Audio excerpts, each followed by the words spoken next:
पहिला त शैक्षिक परामर्श क्षेत्रलाई राज्यले कसरी ग्रहण गरिरहेछ भन्ने विषय नै महत्त्वपूर्ण हुन्छ। त्यसैको आधारमा नै यो नीतिगत रूपमा व्यवस्थापन भयो भएन भन्ने कुरा जे छ त्यसले नै झल्काउने हो। अघि वासु सरले नि भन्नुभयो नेपालबाट हामी सिर्फ बाहिर पढ्न पठाउँछौँ, हामी एउटा लगभग दक्ष हुन आँटेको व्यक्ति हो कि या अर्धदक्ष व्यक्तिलाई बाहिर पठाउँछौँ र सँगसँगै तिनीहरू सँगसँगै हामी रकम पनि बाहिर पठाउँछौँ भन्ने पर्सपेक्टिभबाट मात्र हामीलाई हेर्ने दृष्टिकोण चाहिँ आजको सरकार, आजका राजनैतिक पार्टीहरू, राजनीतिक नेतृत्व र कर्मचारी तन्त्रमा विशेष गरी यो देखिन्छ। यही कारणले गर्दाखेरि कयौँ बेलामा हामी शैक्षिक परामर्शदात्रीहरूले आफ्नो प्रयत्नबाट राज्यसँग सहकार्य गरेर यो क्षेत्रलाई गराउन चाहेको नीतिगत व्यवस्थापन पनि त्यसले पूर्ण रूपमा त्यसले फुल सेप लिन सकेको छैन। हामी शैक्षिक परामर्शदात्रीहरू नै मिलेर शैक्षिक परामर्श क्षेत्रलाई चाहिँ व्यवस्थित गर्नु जरुरी छ र नियमित बनाउनु जरुरी छ। राज्यका अन्य कतिपय पेसा व्यवसायहरू चाहिँ उनीहरू काहीँ कम्पनीमा दर्ता गर्छन्, करमा दर्ता गर्छन् र अन्य सम्बन्धित निकायबाट स्वीकृति लिएर सञ्चालित हुन्छन्। हामी पनि कम्पनी दर्ता गर्न गयौँ, कम्पनी दर्ता गर्दै गर्दा सम्बन्धित निकायबाट स्वीकृति लिएर चल्नु भन्यो, त्यहाँ दियो हामीलाई सर्टिफिकेट दिने बेलामा, तर सम्बन्धित निकाय कुन हो भन्ने कुरा कहिले स्पष्ट भएन। यही परिस्थितिमा हामी केही खराबका कारणले राम्रो काम गर्ने, साँच्चै विद्यार्थी र अभिभावकलाई सेवा दिने, गाइड गर्ने व्यक्तिहरूले चलाएका निजी कम्पनीहरूले पनि कालान्तरमा तिनै भनेर खराब गर्नेहरू सँगसँगै राखेर चाहिँ हेर्ने दृष्टिकोण बन्न थाल्यो। यही कारणले गर्दा सहीका लागि नीति चाहिने होइन, सही गर्नेलाई भनेर ऊ आफैमा भनेर आफै एउटा आफ्नो कोड अफ कन्डक्टबाट बाइन्ड हुन्छ, ऊ नैतिकताबाट बाँधिएको हुन्छ। गलत गर्नेहरूका कारणले गर्दा पनि समग्र क्षेत्रलाई चाहिँ एउटा नीति र नियमभित्र बाँध्नु पर्यो, व्यवस्थित बनाउनु पर्यो भन्ने हामीले सोच्यौँ। हिजो तात्कालीन अवस्थामा तत्कालीन इक्यानले त्यो पहल कदमी सुरु गर्यो। कालान्तरमा अन्य भएका संस्थाहरूले पनि त्यो सहकार्यमा त्यसमा साथ दिँदै जानुभयो र हामीले पहिलोचोटि 2068 सालमा हामीले त वास्तवमा यो क्षेत्रलाई व्यवस्थापन गर्नको लागि ऐनकै माग गरेका थियौँ, तर ऐन आएन, एउटा निर्देशिका जारी भयो। त्यही निर्देशिका कार्यान्वयन हुँदै थियो, केही हदसम्म कार्यान्वयन भएको थियो। नेपालभित्र 1473वटा कम्पनीले केन्द्रीय शिक्षा मन्त्रालयबाट शिक्षासँग जोडिएका शैक्षिक परामर्शदात्रीहरूको कम्पनीलाई चाहिँ स्वीकृति दिने काम गर्यो। 735ले आवेदन दिएर आफ्नो संस्थाको अनुगमन कतिपयको भइसकेको, कतिपयको अनुगमन हुन बाँकी र निर्णयको पर्खाइमा थिए। चाहिँ त्यो परिस्थिति थियो। अन्य कयौँ चाहिँ अब प्रक्रियागत रूपमा नियमित हुने प्रक्रियामा थिए, कतिपय हटिएर गरेर बसिरहेको थियो। त्यो परिस्थिति पछाडि अब सरकारले पनि नयाँ आवेदन पनि लिन बन्द गर्ने, पुरानो स्वीकृति दिएकाहरूलाई पनि रिन्यू नगर्ने लगायतको परिस्थिति निर्माण भयो। विशेष गरी जब नयाँ संविधान बन्यो, संविधान बन्ने बेलामा संविधानका अनुसूचीको रूपमा प्रयोग हुने बन्डलिङ अनबन्डलिङ सम्बन्धी विभिन्न मन्त्रालयभित्रको कस्ता कस्ता विषयवस्तु कुन कुन तहले हेर्ने भन्ने सवालमा चाहिँ शैक्षिक परामर्श क्षेत्र हामी आम परामर्शदात्रीहरूसँग कुनै पनि सल्लाह बेगर शिक्षा मन्त्रालयको कुनै टिपोटलाई आधार मानेर प्रदेशले हेर्ने या स्थानीय तहसम्मले पनि हेर्ने विभिन्न क्षेत्रलाई यसरी बाँडिदिएको देख्यौँ। यही विषयलाई हामीले नेपाल सरकार, तत्कालीन सरकारसँग कुराकानी उठायौँ। हामी सबै व्यवसायी साथीहरू विभिन्न एसोसिएसन मिलेर उठाउने काम गऱ्यौँ र उठाइसके पछाडि होइन यो त परराष्ट्रसँग जोडिएको विषय रहेछ, विद्यार्थीले भिजा प्राप्त गरेर जानु पर्दो रहेछ, विदेशमा समस्या भयो भने सोझै परराष्ट्र या केन्द्रीय मन्त्रालयले त्यो बारेमा पहल कदमी गर्नुपर्ने रहेछ। त्यो भएको कारणले गर्दा यस्ता विषय चाहिँ केन्द्र सरकारसँग नै रहँदाखेरि बढी व्यवस्थित हुन्छ भन्ने अर्थमा सरकारका मन्त्रीज्यूहरूले नि कुरा बुझ्नुभयो र शिक्षा मन्त्रालय तत्कालीन शिक्षा मन्त्री हाम्रो गिरिराजमणि पोखरेलले चाहिँ उहाँले यसलाई पहल कदमी गर्छु भन्नुभयो। क्याबिनेटमा त्यो बन्डलिङ अनबन्डलिङका विषय, विशेष गरी शैक्षिक परामर्श क्षेत्रका केही विषयवस्तु प्रदेश सरकारले हेर्ने, तर अधिकांश विशेष गरी भिजा, भर्ना लगायतका विषयवस्तुहरूसँग जोडिएका, कन्सल्टेसनसँग जोडिएको विषयवस्तु चाहिँ केन्द्र सरकारले हेर्नु पर्दो रहेछ भन्ने अर्थमा क्याबिनेटमा त्यो बन्डलिङ अनबन्डलिङको लागि चाहिँ फेरि चेन्ज गर्नलाई भनेर प्रयत्न गर्नुभयो, तर त्यो क्याबिनेटबाट चेन्ज पनि भएन। त्यो जस्तो प्रस्ताव थियो त्यो जस्ता तस्तै फिर्ता आयो। के कारणहरूले आए ती पनि मलाई लाग्छ तत्कालीन माननीय मन्त्रीज्यूलाई पनि पूर्ण रूपमा जानकारी भएन र त्यो त्यत्तिकै अड्क्यो। तर हामीले बोलेका विषयहरू जायज रहेछन् भन्ने अर्थमा फेरि त्यही सरकारले आफूले शिक्षा नीति जारी गर्ने बेलामा यो शैक्षिक परामर्शलाई चाहिँ केन्द्रमा राख्नुपर्छ भनेर शिक्षा नीतिमै ल्याउने काम गरेको छ। भने पछाडि सरकारले बनाएका नीति नियम र कानुनमा कतिपयमा प्रदेशमा जानुपर्छ भन्छ अनि आफैले कोरेका नीतिमा चाहिँ केन्द्रमा रहनुपर्छ भन्छ। भनेपछि नीति नै त पूर्ण होइन, कानुन बनिसकेको छैन। तसर्थ आजको परिस्थिति भनेको हामी केन्द्रमा हो कि प्रदेशमा हौँ भन्ने परिस्थिति छ। जुन निर्देशिकालाई टेकेर हिजो हामीलाई चाहिँ नियमित गर्ने प्रक्रियामा स्वीकृति दिने काम गर्थे, रिन्युअल गरिदिने काम गर्थे, आज त्यही भनेन के अरे निर्देशिका अन्तर्गतको चाहिँ समन्वय समिति चाहिँ बिउतिन मिल्ने, हामी शैक्षिक परामर्शदात्रीहरूको केही प्रतिनिधित्व गरेर एउटा कमिटी छ त्यो निर्देशिकाभित्र, त्यो कमिटी चाहिँ बिउतिन मिल्ने, तर त्यसका सबै बाँकी अन्तर्वस्तुहरू चाहिँ केही पनि चलाउन नमिल्ने। अब यो कर्मचारी तन्त्र, हाम्रो राजनीतिक नेतृत्व कस्तो परिस्थितिमा छ, कस्तो माइन्डसेटमा छ, यो एकदमै भन्न अचम्मको विषय छ। हाम्रो क्षेत्र हिजो राज्यले परिकल्पना गर्नै नसकेको क्षेत्रको रूपमा रह्यो। यस्तो पनि क्षेत्र हुनसक्छ, यति धेरै विद्यार्थीहरू विदेश पढ्न जान प्रयत्नरत छन् भन्ने कुरा आकलन गरेर अनि यति धेरै शैक्षिक परामर्शदात्री संस्थाहरू खुल्छन् भन्ने आकलन गर्न सकेन। तर त्यो सब कुराका बावजुद हामीले त यो क्षेत्र एउटा व्यवसाय यसरी विकास भइरहेको छ भनेर हामीले त बुझायौँ। बुझाइसके पछाडि राज्यबाट यो क्षेत्रलाई व्यवस्थापन गर्ने सवालमा जे जस्ता नीतिहरू आउनुपर्ने थियो त्यो आउन सकेन। त्यसलाई हामीले निरन्तर रूपमा पहल कदमी गरिरहेको छौँ र अहिले हामीले जे जस्तो अवस्था छ योबाट सुधार गरेर केन्द्र सरकारसँग विशेष गरी परराष्ट्रसँग जोडिएका विषयवस्तु भएका हदसम्म केन्द्र सरकारले नै हामीलाई स्वीकृति दिनुपर्छ। तर फेरि राज्यको संरचना पुनर्संरचना भइसकेको छ, केन्द्र छ, प्रदेश छ, तल स्थानीय निकाय छ, होइन तल पनि काम गर्ने कुनै नदिने हो भने त सबै केन्द्रमा राख्ने हो भने यो विकेन्द्रीकरणको जुन अभ्यास नेपालभित्र शासकीय स्वरूपभित्र भइरहेको छ त्यो त कहाँ पूर्ण भयो भनेर अधिकार खोसाकोस केन्द्र र प्रदेशबीच जुन हुने परिस्थिति छ यसलाई पनि व्यवस्थित रूपमा सम्बोधन होस् भन्ने अर्थमा कतिपय विषयवस्तुहरू विद्यार्थी र अभिभावक अनि हामी शैक्षिक परामर्शदात्रीहरूलाई पनि सहज हुने चालले प्रदेशबाट पनि गर्न सकिने विषयहरूको हकमा तल लिएर जाँदा नि फरक पर्दैन भन्ने ठाउँमा हामी छौँ। तर परराष्ट्रसँग जोडिने विषयवस्तुसँगको हदसम्म शैक्षिक परामर्शलाई नै चाहिँ जोडेर भन्यो भने केन्द्रमा रहनुपर्छ भन्ने परिस्थिति छ। तर यो पेन्डेमिकले हामीलाई धेरै कुरा सिकाइसकेको छ। हिजोको हाम्रो थट प्रोसेस र आजको थट प्रोसेसमा परिवर्तन हुनुपर्छ भन्ने कयौं कुराले देखिन्छ। हामी हिजो नेपालभित्र भएका शैक्षिक परामर्शदात्रीहरूलाई नियमित र व्यवस्थित गरिदिनु पर्यो, राज्यले त्यही अनुसारको नीति बनाउनु पर्यो भनेर पहल कदमी गर्दै थियौँ। हामी शैक्षिक परामर्शदात्रीहरू सानो पुँजीबाट सञ्चालित हुन सक्छौँ, स्वदेशी पुँजी नै पर्याप्त छ, हामीसँग भएको शिक्षा जानकारी र टेक्नोलोजी नै पर्याप्त छ भनेर हामी त्यसैको पैरवी गरिराखेको थियौँ।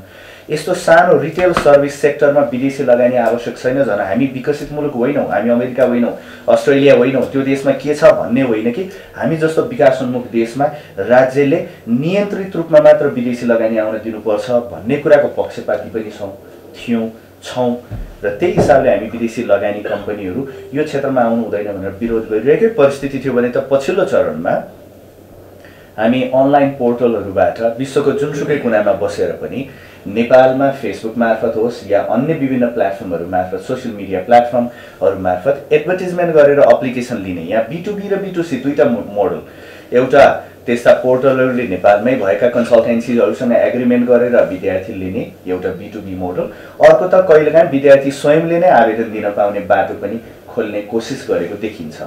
र हामी शैक्षिक परामर्शदात्री नेतृत्वदायी संस्थाहरूमा भएको या त्यसको पनि नेतृत्वमा हुँदाहुँदै पनि राज्यले यो विषयलाई चाहिँ राम्रोसँग व्यवस्थित रूपमा हेर्न नसकेको, नीतिगत व्यवस्थापन गर्न नसकेको कारणले आज हामी यस्तो जङ्क्चरमा छौँ। हामी नेपालमा अहिले दर्ता भएर राज्यलाई कर तिरेर, जस्तै द नेक्स्ट जस्तै उहाँले आज गर्व गरेर म 1 नम्बर ट्याक्स पेयर भनिराख्नु भएको छ, सायद द नेक्स्ट भन्दा कयौं गुणा काम गर्ने कमाइ यो राज्यलाई कर बुझाउनु पर्नेहरू चाहिँ यो देशमा दर्तै नभइकन कुनै त्यस्तै अनलाइन प्लेटफर्मबाट व्यापार गरेर व्यवसाय गरेर नेपालीहरूको रकम चाहिँ विदेश लगिराखेका हुन सक्छन्। कुनै विद्यार्थीको त्यो एप्लिकेसनमा केही समस्या आउँदै गर्दा त हाम्रा कम्पनीहरूलाई चाहिँ खोजी हुन सक्ला, तर त्यो कम्पनीले चाहिँ कुन दिन अनलाइन भनेर त्यो एउटा वेबसाइट बन्द गरिदियो, त्यो डोमेन बन्द गरिदियो भने कहाँ हो के हो भनेर खोज्ने कुराको लागि पनि हाम्रो देशको अब अनलाइन भनेर व्यापार सम्बन्धी कानुनहरूले सम्बोधन गर्छ कि गर्दैन हामीले सोच्नुपर्ने परिस्थिति छ। त्यो भएर हामी जो नियमित हुन चाहन्छौँ, साँच्चै राज्यलाई कन्ट्रिब्युट गर्न चाहन्छौँ, तिनका भोइस चाहिँ हामीलाई राम्रो हिसाबले नसुन्ने परिस्थिति छ। र जो चाहिँ फटाफट व्यापार गर्ने व्यवसाय गर्ने अनि उनीहरूले चाहिँ कमाई पनि गर्ने राज्यलाई कर पनि नतिर्ने कहीँ दर्ता पनि हुनु नपर्ने र भोलि कुनै विद्यार्थीको समस्या भयो भने त्यो समस्या निराकरण गर्ने निकाय को हो कसले चाहिँ समाधान दिन्छ पनि भन्ने परिस्थिति छैन भने हामी यस्तो किसिमको चपेटामा छौँ। यही विषयहरूलाई सम्बोधन गराउनको लागि हामी इक्यान लगायत सबै सङ्घ संस्थाका साथीहरू प्रतिनिधिहरूले बारम्बार शिक्षा मन्त्रालयमा मन्त्रीज्यू त्यहाँका भनौँ न टप मोस्ट लेभलका कर्मचारी या शैक्षिक परामर्श तथा भाषा शिक्षण सम्बन्धी एउटा शाखा छ शिक्षा मन्त्रालयको केशर महलमा, त्यहाँ हामी निरन्तर रूपमा भेट्छौँ। यस्ता किसिमका यो अनलाइन प्लेटफर्महरूका कारणले हुन सक्ने असरहरूका बारेमा हामीले ध्यान पुर्याएर प्रहरीहरूमा पनि त्यस्ता कुनै भने विद्युतीय माध्यमबाट हुन सक्ने अपराधको विषयमा हामीले सहजीकरण र सजग गराउने काम पनि गर्ने गरेका छौँ। तर यी सब कुराका बावजुद आजको मितिमा हाम्रो देशले, हाम्रो सरकारले, हाम्रो राजनीतिक नेतृत्वले, हाम्रो कर्मचारी तन्त्रले यो व्यवसाय के हो, यो व्यवसायले हाम्रो इकोनोमीमा के कन्ट्रिब्युट गर्न सक्छ, हामीले कसरी यसलाई व्यवस्थित बनाउने भन्ने विषयमा पर्याप्त मात्रामा हामीले जति एजुकेट गर्न चाहे पनि उहाँहरूले बुझिसकेको र बुझे अनुरूपको काम कारबाही गर्ने परिस्थिति बनिसकेको देखिँदैन। तसर्थ हामीले कन्टिन्युअस रूपमा यही कुरामा फोकस गरेका छौँ। यसको समाधानको रूपमा पनि हामीले निरन्तर रूपमा अब हिजो हामी कुनै बेलामा नेपालमा चल्ने कन्सल्टेन्सीहरू, फिजिकली अफिस खोल्ने कन्सल्टेन्सीहरूको बारेमा मात्र नीतिगत व्यवस्थापनका कुरा गरिरहेका थियौँ र विदेशी लगानी वर्जित हुनुपर्छ भनिरहेका थियौँ भने अब हाम्रो अर्को थप एउटा के जोडिएको छ भने अनलाइन प्लेटफर्म या डिजिटल प्लेटफर्मबाट व्यापार गर्नेहरूलाई पनि नियमन गर्ने, उनीहरूले पनि हामी फिजिकल अफिस भएका जत्तिकै उनीहरूले पनि नीति नियम पुरा गर्नुपर्ने, उनीहरूले पनि राज्यमा दर्ता गर्नुपर्ने, कर तिर्नुपर्ने, विद्यार्थीहरूको डेटाबेस गभर्मेन्टलाई बुझाउनु पर्ने, आर्थिक पारदर्शिता मेन्टेन गर्नुपर्ने, यी सबै विषयवस्तुमा राज्यको कानुन आउनुपर्छ भन्ने हो। जस्तै इक्जाम्पल, राज्यले एउटा कानुन ल्याउने प्रयत्न त गरेको देखियौँ हामीले। जस्तै फेसबुकमा एडभर्टिजमेन्ट हामी नेपालबाट गर्छौँ, तर फेसबुकले नेपालबाट आम्दानी गर्छ तर नेपाल राज्यलाई कर तिर्दैन। हाम्रो सरकारले कस्ता कस्ता विषयमा हामी कहाँ चुकिराखेको छौँ, यो पनि अर्को त्यसैको एक्जाम्पल हो। युट्युबले नेपालमा काम गर्छ, कमाइ गर्छ, तर युट्युब नेपालमा दर्ता भएर काम नगर्ने कारणले गर्दा नेपालमा भएको कमाइमा उसले नेपाल राज्यलाई कर बुझाउँदैन। त्यति मात्र होइन, हाम्रो नेसनल डेटाको सेफ्टी र सेक्युरिटीको विषय यो राज्यको भनौँ न अत्यन्त भनौँ न ध्यान पुग्नुपर्ने विषय होइन। कयौँ देशहरूले आज विश्वका ठुला ठुला कम्पनी, गुगल लगायत यस्ता कम्पनीहरूलाई अस्ट्रेलियन गभर्मेन्टले मेरै देशमा सर्भर राख्छौ भने मात्र मेरो देशबाट चाहिँ अपरेट गर्न दिन्छु, काम गर्न दिन्छु, मेरो देशको डेटाको चाहिँ सेक्युरिटी हुनुपर्छ, त्यो डेटा चाहिँ यही देशमा मात्र राख्न पाउँछौ भनेर भन्ने गरेको छ। तर हामी निरीह भइराखेको छौँ। यस्ता कयौँ विषयवस्तुले अब यो पेन्डेमिक सँगसँगै परिवर्तन भएको परिस्थितिमा शैक्षिक परामर्श क्षेत्र पुनः पुरानै अवस्थामा पुग्छ, अझ राम्रो हुन्छ भनेर हामीले चिताउन सक्ने परिस्थिति सहज रूपमा छैन। कोभिडकै नयाँ नयाँ भेरिएन्टहरू आउने कुराले हाम्रो आगामी दिनको व्यवसाय कस्तो हुन्छ भनेर त अझै पनि हामीले ठ्याक्कै निर्णय गर्न सक्ने परिस्थिति छैन। यदि कोभिड चाहिँ नियन्त्रणमा आयो भने पक्कै अहिलेलाई जापान र न्युजिल्यान्ड छोडेर अन्य देश सहज रूपमा विद्यार्थीहरू लिएर जाने परिस्थिति छ, लगिराखेका छन्। तसर्थ नेपाली विद्यार्थीहरू जो लामो समयदेखि भिजा लिएर या फी पठाएर विभिन्न कारणले गर्दा नेपालमा अड्किराख्नु भएका हुनुहुन्थ्यो, उहाँहरू कयौँ जान पाउने परिस्थिति बनेको छ। अस्ट्रेलियामै पनि रोकिएका विद्यार्थीहरू जान पाएका छन्। त्यो भएर समग्रमा भन्नुपर्दा आज हामी हिजोभन्दा बेटर पोजिसनमा छौँ। केही आशाका किरणहरू छन्, तर नीतिगत रूपमा यो क्षेत्रलाई व्यवस्थापन गर्ने सवालमा राज्यले हाम्रा भोइस नसुनेका कारणले आगामी दिनमा पनि हामी केही काम गर्लौँ, कमाइ गरौँला, तर यो क्षेत्र हामीले हिजो जस्तै universal language and computer institute हाम्रो लागि आज पनि आइडल हो, त्यो आइकोनिक इन्स्टिट्युसन हो।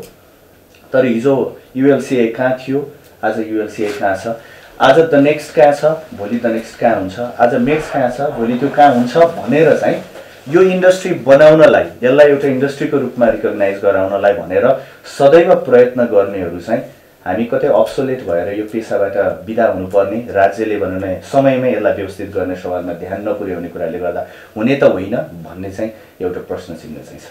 विकसित मुलुकहरूमा चाहिँ कन्ज्युमर लहरू नै यति स्ट्रङ छन् कि त्यहाँ कुनै पर्टिकुलर यस्तो प्रोफेसन स्पेसिफिक पोलिसिजहरू सबैलाई चाहिँदैन, अनलेस हेल्थ सेक्टर केही सेक्टरहरूको लागि उनीहरूले डेडिकेटेड बनाएका छन्। अन्य जेनरल कन्ज्युमर लहरू नै एकदमै स्ट्रङ छ। र ल एन्ड इन्फोर्समेन्ट चाहिँ अत्यन्तै स्ट्रङ छ। यो कारणले गर्दाखेरि चाहिएन। तर मैले अघि नै पनि यहाँ भनेको थिएँ, हामी विकासोन्मुख देश छौँ, हामी अमेरिका होइनौँ, हामी अस्ट्रेलिया होइनौँ। यो कारणले गर्दाखेरि हाम्रो इकोनोमीमा चाहिँ यहाँ चाहिँ हामी फरक फरक नेचरमा भयौँ। सर्भाइभल अफ द फिटेस्ट भन्ने हिसाबले जाने परिस्थिति पनि रहेन। हामीले नेपालभित्रकै स्वदेशी पुँजीबाट अगाडि बढ्न चाहिरहेका कम्पनीहरूलाई जोगाउने हाम्रो जिम्मेवारी पनि हो।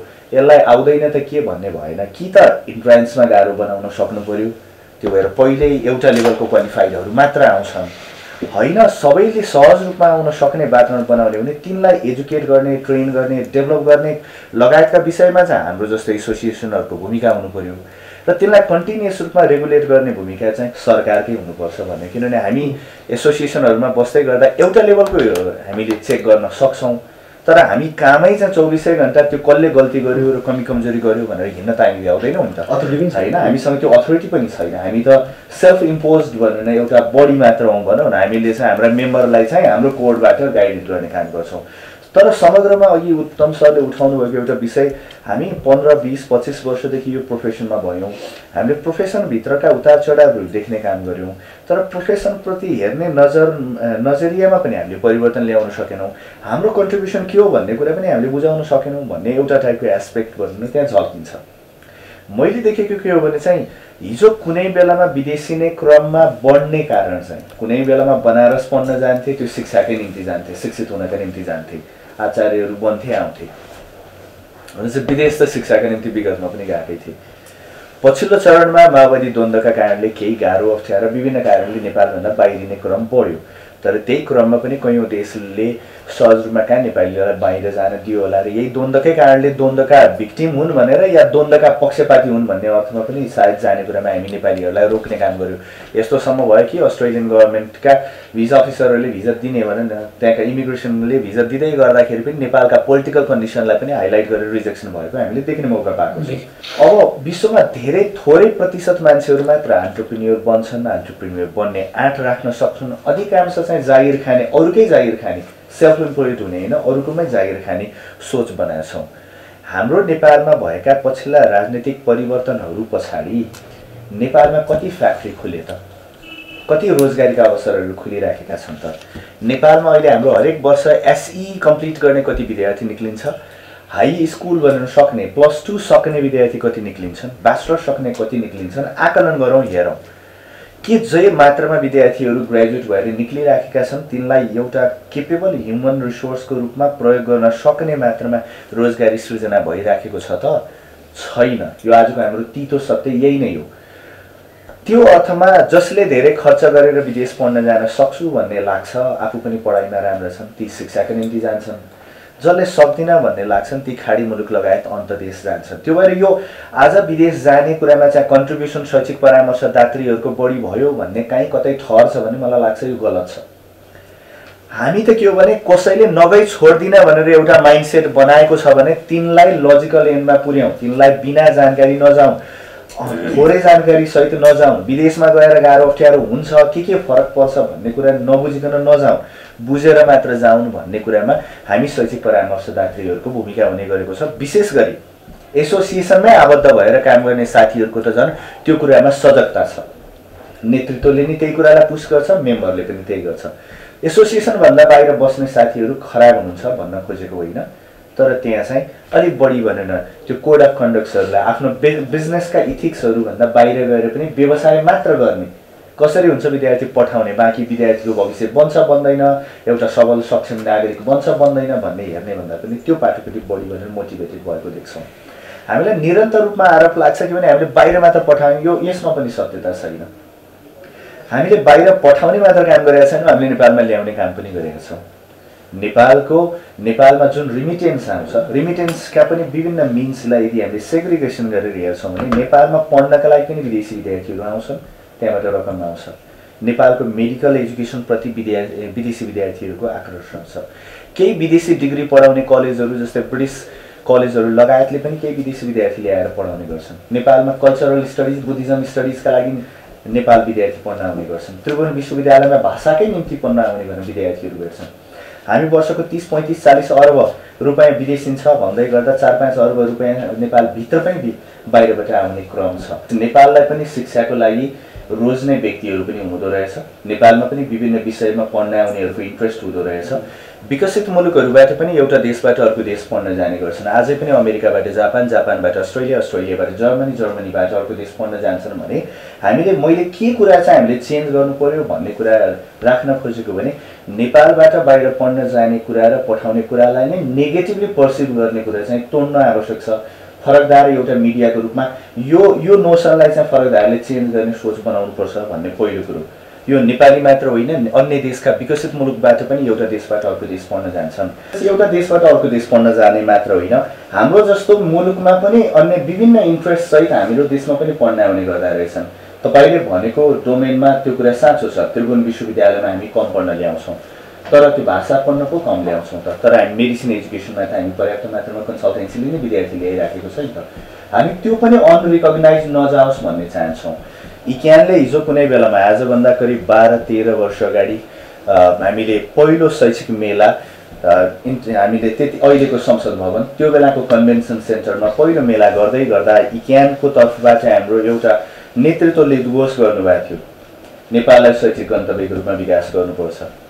हामीले त्यही निरन्तर रूपमा यही विषयलाई बारम्बार उठाउने कुराले गर्दाखेरि सोम प्रसाद पाण्डे वाणिज्य मन्त्री हुनुहुँदै गर्दा नेपालको वाणिज्य नीतिमा नेपाललाई शैक्षिक गन्तव्यको रूपमा विकास गर्नुपर्छ भनेर वाणिज्य नीतिमा नेपाललाई शैक्षिक गन्तव्य बनाउने भन्ने नीति पारित भएको छ। अघिल्लो सरकारले शिक्षा नीतिमै नेपाललाई शैक्षिक गन्तव्यको रूपमा विकास गर्ने भनेर नीतिको रूपमा कायम गरेको छ। यो सरकारले सोचेर ल्याएन, बारम्बार हामीले भन्यौँ। तर सम्भागकै हिसाबले भन्यो भने हामी शिक्षण संस्था चलाउँदैनौँ। हामी विदेश पढ्न जानु पूर्व गर्नुपर्ने तयारी कक्षाहरू गर्छौँ अनि बाहिर पढ्न पठाउने प्रक्रियामा सहजीकरण गर्छौँ। तर हामीले नेटवर्क बनाएका छौँ, सम्बन्ध बनाएका छौँ, सम्पर्क बनाएका छौँ। तिनैलाई प्रयोग गरेर हामी नेपाल विद्यार्थी ल्याउन सक्ने क्षमता राख्छौँ, तर हामी शिक्षण संस्था चलाउँदैनौँ। शिक्षण संस्था चलाउने शिक्षा व्यवसायीहरू, शिक्षा कर्मीहरू, शिक्षाविदहरू, समग्र नेपालको विश्वविद्यालय, शिक्षा मन्त्रालय अनि योसँग जोडिने अन्य सपोर्ट गर्ने सपोर्ट सिस्टमले के सोच बनाउनु पर्यो भने मलेसिया पढ्न जाने नेपाली विद्यार्थीले मिल्ने, अन्य विभिन्न देशबाट मलेसिया चाहिँ एउटा शैक्षिक गन्तव्यको रूपमा विकास हुन मिल्ने, थाइल्यान्डमा गएर एआइटी लगायत विभिन्न विश्वविद्यालयमा नेपालीहरूले पढ्न मिल्ने, अनि नेपालमै चाहिँ पढ्न किन नमिल्ने, नेपालमा विदेशी विद्यार्थी ल्याउन सक्ने वातावरण विकास गर्ने कुरामा हामी किन नलाग्ने।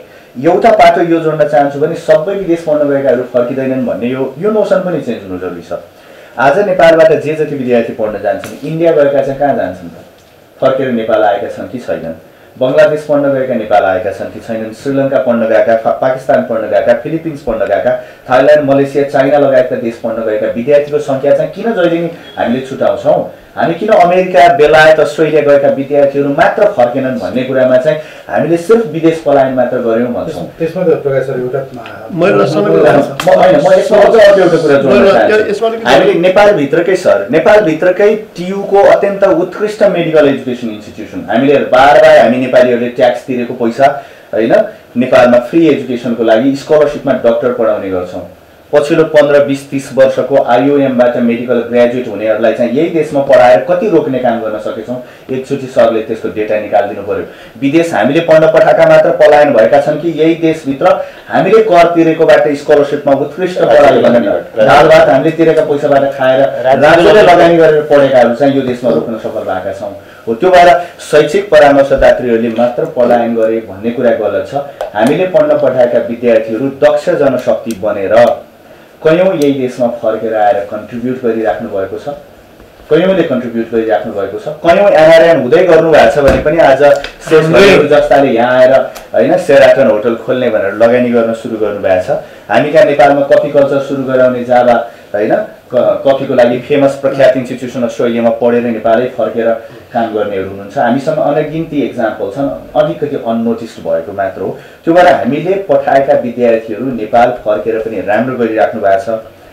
सबै फर्केनन् भन्ने कुरामा हाम्रो अहिले चित्त दुखाइ छ। तर आजभन्दा 20-22 वर्ष अगाडि इन्डियाबाट अमेरिका लगायत विभिन्न देश जानेर पलायन हुनेहरू, साउथ कोरियाबाट विभिन्न देश गएर पलायन हुनेहरू आज त्यही देश फर्किन तयार हुनुभएको छ, किनभने उहाँहरूले आफ्नो देशमा त्यही अवसर देख्न थाल्नु भएको छ। हो यो अवसर देखाउने सवालमा शिक्षा मन्त्रालय कसको हातमा छ, कसले नेतृत्व गर्नुहुन्छ, कसरी काम भएको छ, सरकारको नेतृत्व कसरी भइरहेछ। शिक्षाविदहरू आजभन्दा 20 वर्षदेखि म एउटै शिक्षाविदहरूलाई शिक्षाविदको रूपमा देख्छु। नेपालको 3 वर्ष ब्याचलरलाई 4 वर्ष बनाउनु भयो। उहाँहरूसँग मैले निरन्तर विभिन्न फोरममा भेट्ने मौका पछिल्लो चरणमा पाउँदा उहाँहरूलाई बार यही प्रश्न सोधेपछि अस्ति एकचोटि एकजना शिक्षाविदले बल्ल बल्ल जवाफ दिनुभयो।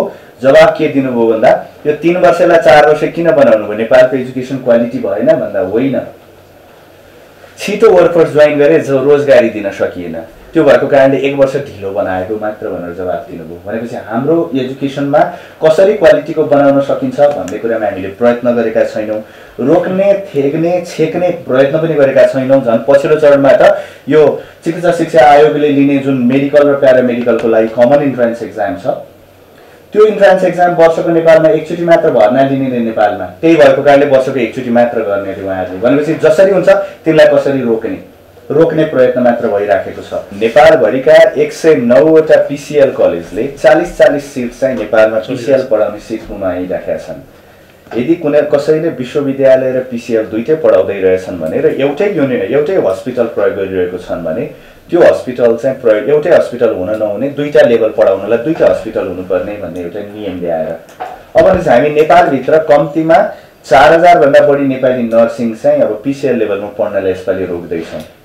अनि हाम्रो शिक्षा चाहिँ प्रोग्रेसिभ भइरहेछ। नेपालभित्र अवसर दिने सवालमा हामी राम्रो गरिरहेको छौँ कि चुकिरहेको छौँ। हामी मेडिकल कलेजहरूलाई कोटा थिए, सिट थिए, आज त्यो घट्दो क्रममा छ। नयाँ मेडिकल कलेज खुल्दैन। कमी के भयो त्यसलाई सुधार गर्ने कुरामा चाहिँ हाम्रा पोलिसी र पछिल्ला भनौँ न चेन्जेसहरूले सपोर्ट गरे कि उल्टो हामी रिग्रेसिभ भयौँ, हामी प्रोग्रेसिभ भइरहेका छैनौँ। हाम्रा यहाँ आन्दोलन र अनसन बस्नेहरू बङ्गलादेशमा गएर डाक्टर पढेर आउँदा हुने, तर नेपालभित्रै पढ्ने अवसर पनि सृजना गर्ने कुरामा हामी सङ्कुचित सोच राख्छौँ। अब नेपालभित्र पढ्न पनि नदिने, नेपालभित्र पर्याप्त मात्रामा रोजगारीको अवसर पनि सृजना नगर्ने, अनि नेपालीले गर्ने चाहिँ कि गलपासो लाएर झुन्डेर मर्ने, यो देशमा गलत देशमा जन्मेछु भनेर आत्महत्या मात्र गर्ने। त्यो भएको कारणले गर्दा भनिन्छ बिरालोलाई नै कुट्नुभन्दा अगाडि चाहिँ ढोका थुन्नै होइन, भाग्ने बाटो दिनुपर्छ अरे भन्छन्। आजको मितिमा हाम्रो देशले, हाम्रो सरकारले, हाम्रो राजनीतिक पार्टीले, हाम्रो कर्मचारी तन्त्रले, हामी समग्रले एउटा त्यस्तो संरचना विकास गर्न सकेका छैनौँ जुन संरचनाले नेपालीहरू नेपालभित्रै शिक्षित भएर नेपालभित्रै पर्याप्त मात्रामा हामी क्वालिटी आफ्नो पढाइ गच्छे अनुसार त्यो आफ्नो क्षमता अनुसारको रोजगारी प्राप्त गर्न सक्ने अवसर। हामी त्यही अघि फ्री भिजा फ्री टिकटको कुरा गर्दै थियौँ।